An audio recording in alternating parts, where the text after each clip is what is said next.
Regarde bien ta vie. Qu'est-ce qui te retient? Qu'est-ce qui te ramène toujours au même point? Sois sincère. Ce ne sont pas les autres. Ce n'est pas le monde. C'est toi.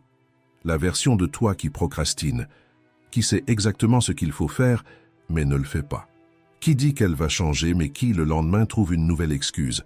Cette version est en train de te détruire. Et si tu ne t'en débarrasses pas maintenant, elle t'enfermera dans un cycle sans fin de regrets et de frustration. Tu veux être quelqu'un de plus fort? Alors arrête de t'accrocher à ce qui t'affaiblit. Arrête de penser que, simplement parce que tu as été ainsi jusqu'à aujourd'hui, tu dois continuer à l'être. Tu ne dois rien à ton passé. La force que tu cherches ne vient pas de nulle part. Elle ne surgit pas dans un instant de motivation passagère. Elle naît lorsque tu décides que tu ne vas plus accepter d'être moins que ce que tu sais pouvoir être. Élimine ta version faible aujourd'hui et ne reviens plus jamais la chercher. Écris dans les commentaires « Aujourd'hui, je tue ma version faible ». Rends cela public, rends cela réel, et que ce soit la dernière fois que tu regardes en arrière. Maintenant, avançons sur le chemin. 1. Reconnaissez votre version la plus faible. Il y a une bataille silencieuse qui se joue en vous, chaque jour. D'un côté, la version forte, déterminée et disciplinée, celle qui sait ce qui doit être fait et qui avance malgré les défis. De l'autre, la version faible, complaisante et remplie d'excuses, qui cherche toujours le chemin le plus facile. Cette version faible ne crie pas, elle murmure. Elle vous convainc qu'il n'y a pas de mal à remettre à demain, qu'aujourd'hui vous êtes fatigué, qu'un effort en moins ne fera pas de différence. Mais cette voix n'est pas votre essence. Ce n'est que le reflet d'années de choix automatiques, de schémas qui vous maintiennent dans le même cycle de stagnation. Le premier pas vers le changement n'est pas d'essayer de devenir une personne complètement différente du jour au lendemain, mais plutôt de reconnaître quand cette version faible prend le contrôle. Le problème, c'est que beaucoup de gens vivent dans le déni. Ils justifient leurs habitudes destructrices en disant « je suis comme ça », comme si la personnalité était une condamnation éternelle. Mais vous n'êtes pas vos mauvaises habitudes, vous êtes vos décisions quotidiennes, vous êtes ce que vous choisissez de répéter. Imaginez un téléphone avec un écran fissuré. Vous pouvez continuer à l'utiliser, faire semblant qu'il n'y a pas de problème, mais jour après jour, l'écran se détériore davantage, le tactile répond mal et l'appareil perd en efficacité. Ignorer le problème ne le résout pas. La seule manière d'améliorer l'expérience, c'est de réparer ce qui est cassé. Votre vie fonctionne de la même façon. Si vous ne corrigez pas les schémas qui vous tirent vers le bas, vous continuerez à revivre les mêmes difficultés comme un cercle sans fin. La procrastination, l'insécurité et la paresse ne définissent pas qui vous êtes. Elles ne sont que des réactions automatiques, des chemins que votre cerveau a appris à suivre pour éviter l'inconfort. Mais les chemins peuvent être refaits. Comme l'a dit Marc Aurèle, l'obstacle est le chemin. Ce que vous évitez est précisément ce que vous devez affronter pour évoluer. Votre esprit est comme un muscle. Si vous ne le mettez jamais à l'épreuve, il s'affaiblit. Mais lorsque vous décidez d'agir malgré la peur, la paresse et la résistance, vous commencez à forger une identité plus forte et inébranlable. Ne cherchez pas à tout changer d'un coup. Commencez par reconnaître, sans culpabilité, où vous vous sabotez. Observez votre routine. À quel moment choisissez-vous la facilité plutôt que ce qui vous rendrait plus fort? À quel moment laissez-vous votre version faible prendre les commandes? Écrivez. Affrontez la réalité. Car ce n'est qu'en voyant clairement vos schémas que vous pourrez les transformer. Mais attention, ceci n'est pas une invitation à vous punir. Comme l'a dit Épictète, une personne immature blâme les autres pour ce qui lui arrive. Une personne qui commence à mûrir se blâme elle-même. Mais une personne mûre ne blâme ni les autres ni elle-même. Autrement dit, accuser quelqu'un ou s'enliser dans le regret ne change rien. Ce qui compte vraiment, c'est ce que vous faites à partir de maintenant. La faiblesse n'est pas une condamnation. Chaque jour, vous avez l'opportunité de réécrire votre histoire. Et ce choix commence maintenant. 2. Ce que vous faites chaque jour définit qui vous êtes. Si votre vie semble être en pilotage automatique, c'est parce que vos habitudes dirigent plus que vos intentions. Ce ne sont pas les grands événements qui façonnent votre destinée, mais les petites décisions que vous répétez sans même vous en rendre compte. Le problème ? Beaucoup de ces schémas sont comme des sables mouvants, confortables au début, mais qui, peu à peu, aspirent votre énergie et votre potentiel. Chaque habitude faible que vous maintenez est une ancre attachée à vos pieds. Lorsque vous remettez les choses à plus tard, que vous cédez aux distractions ou que vous choisissez toujours le chemin le plus facile, vous renforcez une version de vous-même qui reste figée. Mais la bonne nouvelle, c'est que les habitudes ne sont pas des condamnations définitives. Elles ne sont que des sentiers déjà parcourus de nombreuses fois. Et tout sentier peut être redirigé. Pensez à cette personne qui décide de commencer sa journée de manière plus productive, mais qui, avant même de sortir du lit, attrape son téléphone et plonge dans les réseaux sociaux. Elle voulait juste jeter un œil rapidement. Mais les minutes se transforment en heures, et quand elle reprend ses esprits, elle est en retard, épuisée et l'esprit saturé d'informations inutiles. Ce n'était pas une décision isolée, c'était un rituel répété tant de fois qu'il est devenu automatique. Maintenant, imaginez que cette même personne change un seul détail. Au lieu de saisir son téléphone dès son réveil, elle choisit de se lever immédiatement, de respirer profondément et de commencer sa journée par quelque chose qui la renforce. Quelques étirements, une douche revigorante ou simplement un café savouré sans précipitation. Au début, cela peut sembler insignifiant, mais avec le temps, cette habitude redéfinit son énergie, son humeur et sa clarté mentale. De petites habitudes construisent de grands destins. Le principe sous-jacent est ancien et puissant. La Bible nous enseigne dans Matthieu « À celui qui a, il sera donné et il aura en abondance, mais à celui qui n'a pas, on ôtera même ce qu'il a. » Cet enseignement va bien au-delà des biens matériels. Il parle de la loi de l'accumulation. Ce que vous nourrissez grandit, ce que vous négligez s'affaiblit. Si vous alimentez des habitudes qui vous renforcent, vous aurez de plus en plus d'énergie, de discipline et d'opportunités. Mais si vous maintenez des schémas qui vous épuisent, vous perdrez même le peu que vous possédez. Si vous souhaitez un esprit plus affûté, remplacez la consommation passive d'informations vides par un apprentissage réel. Si vous voulez plus d'énergie, substituez la procrastination par le mouvement. Si vous aspirez à grandir, abandonnez les distractions superficielles et investissez votre temps dans quelque chose qui vous développe. Vous n'avez pas besoin de tout changer d'un coup. Remplacez simplement, consciemment, une habitude faible par une forte, chaque jour. Et rappelez-vous, la transformation ne vient pas de plans parfaits, mais d'actions constantes. Les jours difficiles, quand votre esprit tentera de vous convaincre d'abandonner, avancez malgré tout. Parce qu'une seule brique par jour peut sembler insignifiante, mais avec le temps, elle construit une forteresse. Ce qui compte, ce n'est pas la vitesse, mais la direction. Tuez votre version faible, une habitude à la fois. 3. Votre transformation dépend de ce que vous faites maintenant. La vie n'attend personne. Pendant que vous remettez à plus tard des décisions importantes, le temps continue son cours, implacable, emportant avec lui des opportunités, des instants et des versions meilleures de la personne que vous pourriez être. Beaucoup de gens vivent comme si, un jour, sans aucun effort, ils allaient se réveiller transformés. Mais la vérité est simple et directe. Rien ne change tant que vous ne changez pas. C'est comme rester devant une porte ouverte, en attendant que quelqu'un la franchisse à votre place. Mais personne ne peut faire ce pas à votre place. Le temps que vous passez à hésiter est le même temps que vous pourriez consacrer à construire un avenir différent. Et chaque report est un vote en faveur de la stagnation. Imaginez votre vie comme une route. Chaque choix que vous faites est une bifurcation. Un chemin mène à la croissance, l'autre à la répétition des mêmes erreurs.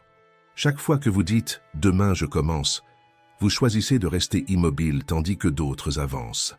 Voulez-vous vraiment revivre les mêmes regrets dans un an? Les stoïciens nous rappellent que le seul temps que nous possédons est le présent. Le passé ne peut être changé et l'avenir n'est pas garanti.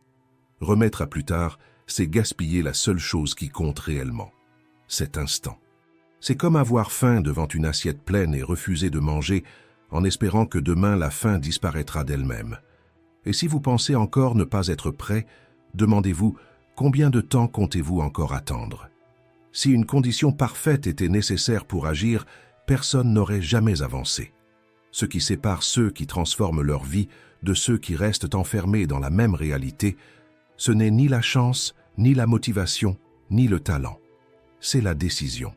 Regardez votre parcours. Voulez-vous continuer à être quelqu'un qui rêve toujours mais n'agit jamais? Ou souhaitez-vous devenir enfin celui qui prend les rênes et vit selon son véritable potentiel? Les grandes transformations commencent par de petits actes. Faites un choix aujourd'hui, maintenant, et franchissez la première étape.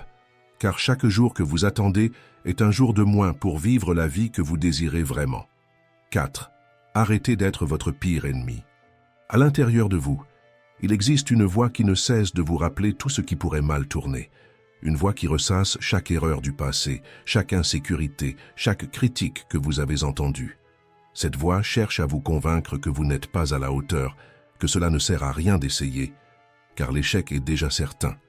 Mais la vérité, c'est que cette voix n'est ni votre conscience ni un juge impartial. Elle est simplement le reflet de la peur, façonnée par des expériences négatives et des croyances limitantes accumulées au fil des années. Si vous ne la remettez pas en question, elle deviendra votre vérité absolue, et c'est cela qui peut réellement vous emprisonner. Pensez au nombre de fois où vous avez douté de vous-même avant même de commencer. Cette voix critique agit comme un saboteur intérieur, prêt à vous tirer en arrière, ignorant toutes vos réussites. Mais voici ce que vous devez comprendre. Vous n'êtes pas obligé de croire tout ce que vous pensez. L'esprit, lorsqu'il n'est pas entraîné, a tendance à amplifier les peurs et à minimiser les succès. Si vous alimentez cette négativité, vous finirez par être contrôlé par une réalité qui n'existe pas. Cette autodestruction ne naît pas de nulle part. Elle se construit au fil des années, se renforçant à chaque fois que vous commettez une erreur et que vous vous punissez pour cela. Mais échouer ne signifie pas que vous êtes incapable. L'erreur ne définit pas qui vous êtes, vos choix, oui. Tous les grands noms que vous admirez ont déjà affronté cette même bataille. Pensez à un athlète avant une compétition. L'esprit dit « Et si j'échoue ?» Mais le corps entraîné répond « Je suis prêt ». Qu'est-ce qui gagne ce combat? L'action. Le doute n'a de pouvoir que si vous cessez d'agir. Le stoïcisme enseigne que ce ne sont pas les événements qui nous façonnent, mais la manière dont nous les interprétons. Si une erreur vous fait croire que vous êtes incapable, vous vous condamnez sans raison. Mais si vous voyez chaque échec comme un apprentissage, ce qui était auparavant un obstacle devient un tremplin. La seule chose qui peut réellement vous retenir, c'est la façon dont vous vous percevez vous-même. Imaginez que votre esprit est comme une station de radio. Si vous laissez la fréquence négative dominer, vous n'entendrez que critiques et insécurité.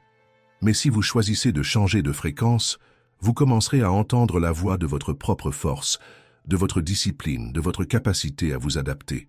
Et cela change tout. Alors, la prochaine fois que cette voix tentera de vous paralyser, défiez-la. Demandez-vous, est-ce un fait ou simplement une peur déguisée? La plupart des choses que nous craignons n'arrivent jamais.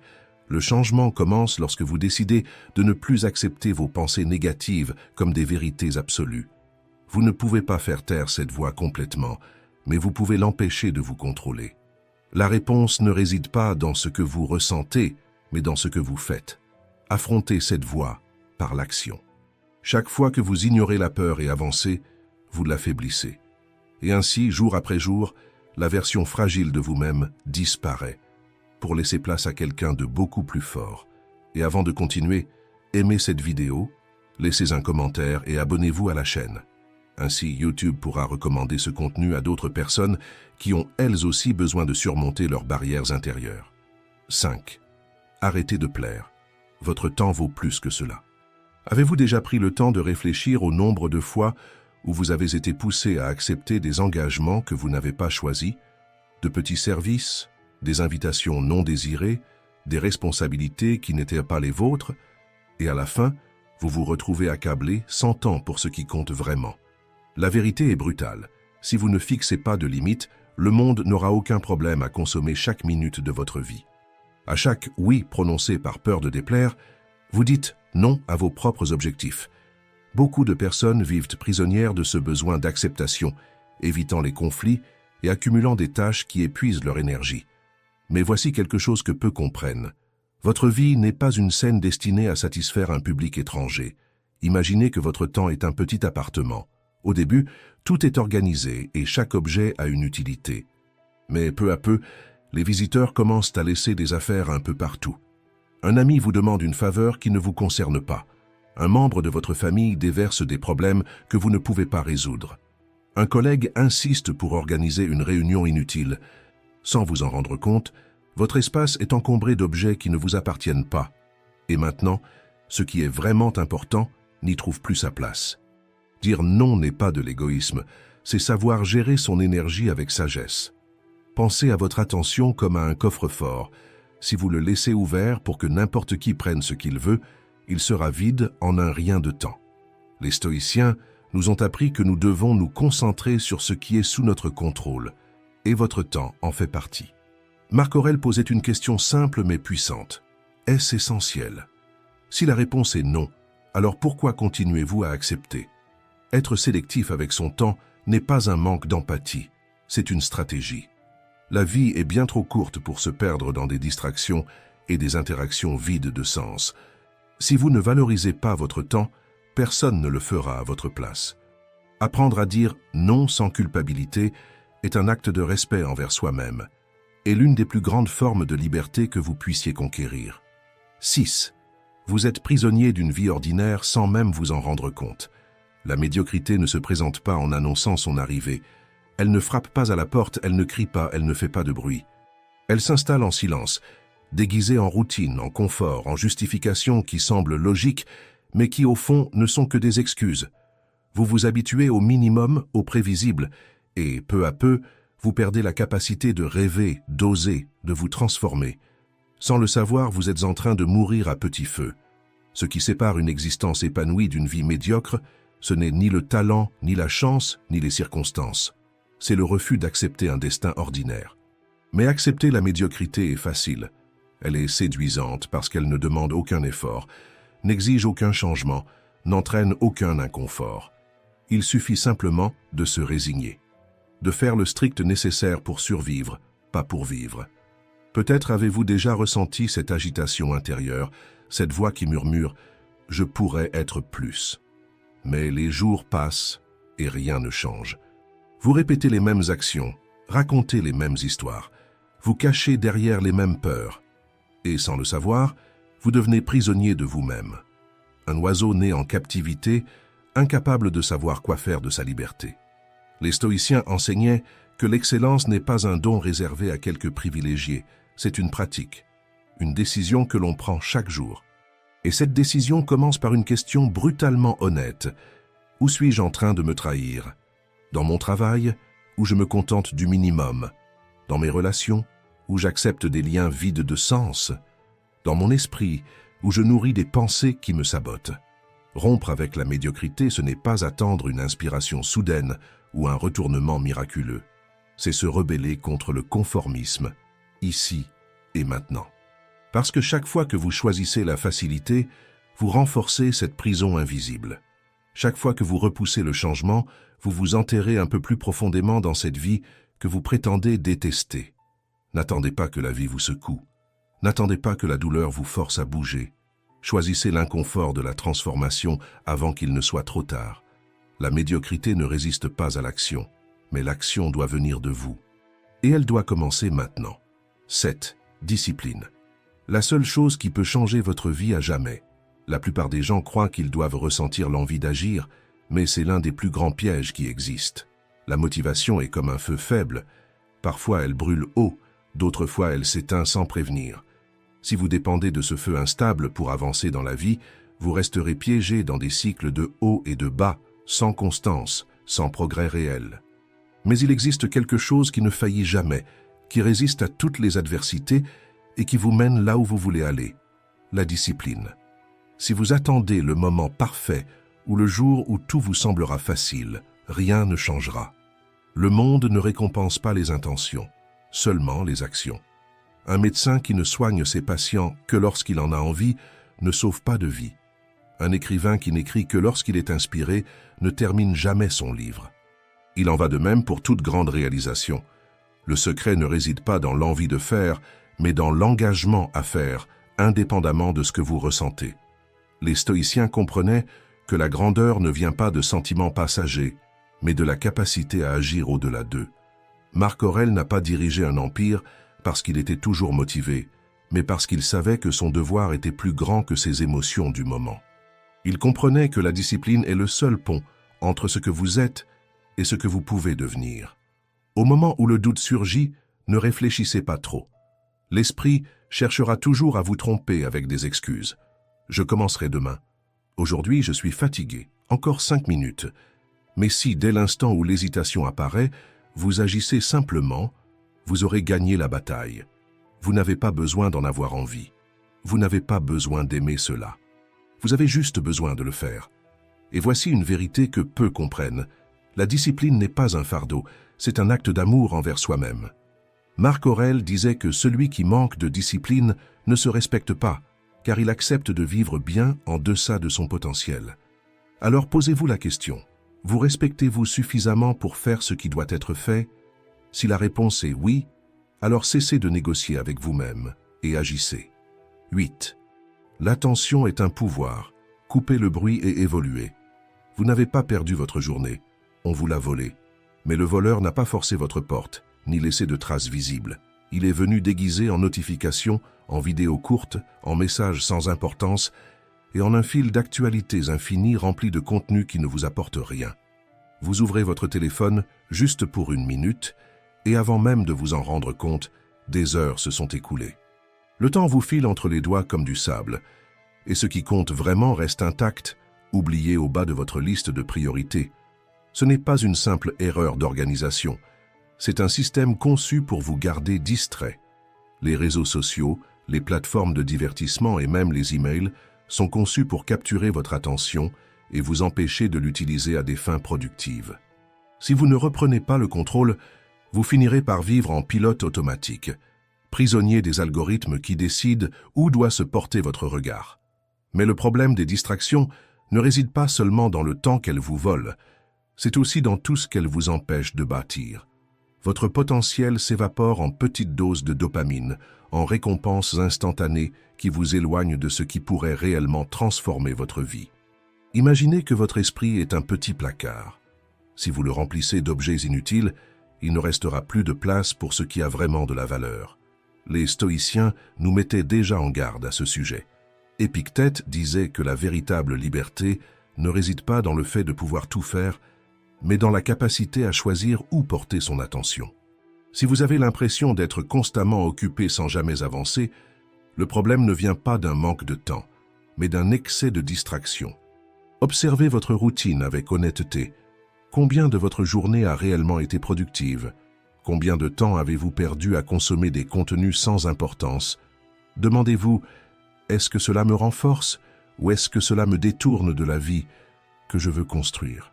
La solution ne se limite pas à résister aux distractions, mais à créer un environnement où elles n'ont plus de pouvoir sur vous. Désactivez les notifications, limitez votre temps d'écran, bloquez les sites qui absorbent votre énergie, organisez votre espace pour éliminer les stimuli inutiles. Choisissez ce qui entre dans votre esprit avec la même exigence que ce que vous laissez entrer chez vous. Au final, la différence entre ceux qui avancent et ceux qui stagnent ne tient ni à la chance ni au talent, elle réside dans la capacité à se concentrer. Celui qui contrôle son attention, contrôle son destin. 9. Plus vous attendez, plus la peur grandit. La peur a une manière insidieuse de s'infiltrer dans l'esprit. Elle murmure que vous n'êtes pas prêt, que vous pourriez échouer, qu'il vaudrait peut-être mieux attendre un moment plus sûr. Mais ce qu'elle ne dit pas, c'est que l'attente ne vous protège pas. Elle vous maintient simplement prisonnier. Plus vous repoussez, plus elle devient forte. La peur se nourrit de votre hésitation. C'est comme un mur qui semble infranchissable à distance, mais qui, en s'en approchant, se révèle bien plus petit qu'il n'y paraissait. Le seul remède à ce cycle n'est pas d'essayer de la faire taire, mais d'agir malgré elle. Peu importe l'ampleur de l'insécurité, ce qui la maintient réellement en vie, c'est votre paralysie. Beaucoup passent des années à fuir les défis par peur de l'échec, sans se rendre compte que l'échec véritable, c'est de ne jamais essayer. Pensez à quelqu'un qui a un rêve, mais qui trouve toujours une excuse pour le remettre à plus tard. Il dit qu'il doit encore apprendre, mieux se préparer, attendre le bon moment. Le problème, ce moment n'arrive jamais. La peur trouvera toujours un nouvel argument pour vous maintenir là où vous êtes. Les stoïciens nous enseignent que la peur n'est pas un ennemi réel, mais une illusion créée par l'esprit. Sénèque nous mettait déjà en garde. Il y a plus de choses qui nous effraient que de choses qui nous blessent. Nous souffrons plus dans notre imagination que dans la réalité. Certaines choses nous tourmentent plus qu'elles ne le devraient. Certaines nous tourmentent avant même qu'elles ne surviennent. Et certaines nous tourmentent alors qu'elles ne devraient pas nous tourmenter. Cela signifie que nous ne craignons pas ce qui arrive réellement, mais ce que nous imaginons qui pourrait arriver. Nous créons des scénarios terrifiants dans notre esprit et nous nous convainquons qu'ils sont inévitables. Mais lorsque nous finissons par affronter ce que nous avons tant évité, nous réalisons que ce n'était rien de plus qu'un fantôme. Le courage ne signifie pas l'absence de peur, mais le choix d'avancer malgré elle. S'il y a quelque chose que vous évitez, le moment d'agir, c'est maintenant. N'attendez pas de vous sentir prêt, ce moment ne viendra jamais. L'action transforme la peur en expérience, et l'expérience apporte la confiance. Commencez petit. Envoyez ce message que vous redoutez, dites ce qui doit être dit. Faites le premier pas sur ce projet que vous avez laissé de côté. Chaque fois que vous affrontez la peur, elle perd de sa force. Et un jour, sans même vous en rendre compte, vous serez plus grand que ce qui vous paralysait autrefois. 10. Vous devenez l'environnement que vous choisissez. L'environnement dans lequel vous vivez et les personnes avec qui vous passez du temps ne sont pas de simples détails de votre vie. Ils façonnent votre trajectoire. Vous pouvez croire que vous avez un contrôle absolu sur vos choix, mais la vérité, c'est que nous sommes constamment influencés par ce qui nous entoure. Si vous êtes entouré de personnes qui se contentent de la médiocrité, qui trouvent des excuses à tout et qui voient la vie comme un fardeau, avec le temps, vous finirez par adopter ce mode de pensée. Imaginez un athlète qui s'entraîne chaque jour entouré d'autres compétiteurs de haut niveau. Il ne peut pas se permettre d'être moyen, car son environnement l'oblige à progresser. Maintenant, imaginez quelqu'un qui évolue uniquement aux côtés de personnes qui évitent l'effort, qui passent leur journée à se plaindre et à chercher des raccourcis. Peu à peu, cette personne s'adapte au rythme du groupe jusqu'à ce qu'abandonner ses propres rêves lui paraisse naturel. Votre environnement est soit un levier, soit une ancre, et c'est à vous de choisir. Les stoïciens ont toujours insisté sur l'importance de sélectionner avec soin les influences qui nous entourent. Épictète enseignait que si nous voulons grandir, nous devons nous entourer de ceux qui nous poussent à nous dépasser et à penser au-delà de l'évidence. Vos amitiés et vos relations devraient être le reflet de votre engagement envers votre propre évolution. Cela ne signifie pas que vous devez couper des liens de manière impulsive, mais que vous devez privilégier les connexions qui apportent une réelle valeur à votre vie. Et si vous regardez autour de vous et ne trouvez aucun environnement qui vous inspire, alors créez le vôtre. Lisez des ouvrages qui élargissent votre esprit. Regardez des contenus qui renforcent votre mentalité. Intégrez des cercles où l'excellence est la norme. Vous ne contrôlez peut-être pas le monde extérieur, mais vous pouvez choisir ce que vous laissez entrer dans votre vie. En fin de compte, la qualité de votre existence sera déterminée par les influences que vous avez décidé d'accepter. 11. La seule chose qui vous empêche de grandir, c'est vous-même. Vous êtes-vous déjà rendu compte que, bien souvent, vous êtes le seul responsable des limites que vous vous imposez? Beaucoup de gens vivent en dessous de leurs capacités réelles, non pas parce qu'ils manquent de talent ou d'opportunités, mais parce qu'ils se sont convaincus qu'ils ne peuvent pas aller plus loin. Ils acceptent des vérités imposées, portent des étiquettes qu'ils n'ont jamais remises en question et vivent prisonniers d'une version réduite d'eux-mêmes. Mais, et si la personne que vous croyez être aujourd'hui n'était pas celle que vous êtes réellement? Imaginez quelqu'un qui a passé des années à conduire uniquement sur des routes familières, persuadé que sa voiture ne sert qu'à de courts trajets. Un jour, par nécessité, il prend l'autoroute et réalise que son véhicule a toujours eu la puissance d'aller bien au-delà. Il en va de même pour vous. Vous vous êtes peut-être habitué à vivre dans une zone de confort, mais cela ne signifie pas qu'elle soit réelle. En vous réside un potentiel immense qui n'a jamais été pleinement exploité. Vos compétences, votre créativité, votre force mentale, tout cela est peut-être en sommeil simplement parce que vous ne vous êtes jamais placé dans des situations qui exigeaient davantage de vous. À l'image d'un joueur qui s'entraîne toujours au même niveau et pense avoir atteint ses limites, vous pourriez fonctionner avec seulement une fraction de votre capacité. Mais au moment où vous vous retrouvez face à un véritable défi, vous découvrez que vous pouvez aller bien plus loin que vous ne l'auriez imaginé. Les stoïciens enseignaient qu'accepter nos faiblesses comme des vérités absolues est la plus grande erreur que nous puissions commettre. Marc Aurèle écrivait « La vie d'un homme est ce que ses pensées en font ». Si vous croyez que vous ne pouvez pas évoluer, vous ne progresserez pas. Si vous êtes persuadé de ne pas être capable, vous ne tenterez jamais. Mais dès l'instant où vous commencez à agir comme quelqu'un qui a plus à offrir, cela devient votre réalité. Votre potentiel n'est ni un don, ni une question de chance. Il est façonné par les choix que vous faites chaque jour. Si vous décidez que vous avez déjà atteint vos limites, vous ne verrez jamais ce qu'il y a au-delà. Mais si vous osez défier ce que vous pensez être possible, vous découvrirez une nouvelle version de vous-même. Le premier pas pour éveiller votre véritable potentiel est de sortir du pilote automatique. Relevez des défis qui vous sortent de l'inertie, qui exigent davantage de vous, qui vous font comprendre que vos capacités ne sont pas figées. Ce qui vous semble impossible aujourd'hui peut devenir une part de vous demain, à condition d'avoir le courage d'essayer. Comme le disait Sénèque, ce n'est pas parce que certaines choses sont difficiles que nous n'osons pas. C'est précisément parce que nous n'osons pas qu'elles sont difficiles. En fin de compte, la plus grande erreur que vous puissiez commettre n'est pas d'échouer en essayant, mais de passer toute votre vie sans jamais découvrir qui vous auriez pu être. Vous n'avez besoin de la permission de personne pour grandir, pour devenir plus, pour réécrire votre histoire. La seule barrière entre vous et votre véritable potentiel, c'est la fausse croyance qu'il n'existe pas. 12. Le secret pour ne jamais s'arrêter en chemin. La plupart des gens n'échouent pas parce qu'ils manquent de talent ou d'intelligence. Ils échouent parce qu'ils abandonnent trop tôt. Ils commencent avec enthousiasme plein de projets, mais quand la réalité s'impose et que les résultats tardent à venir, ils perdent leur motivation.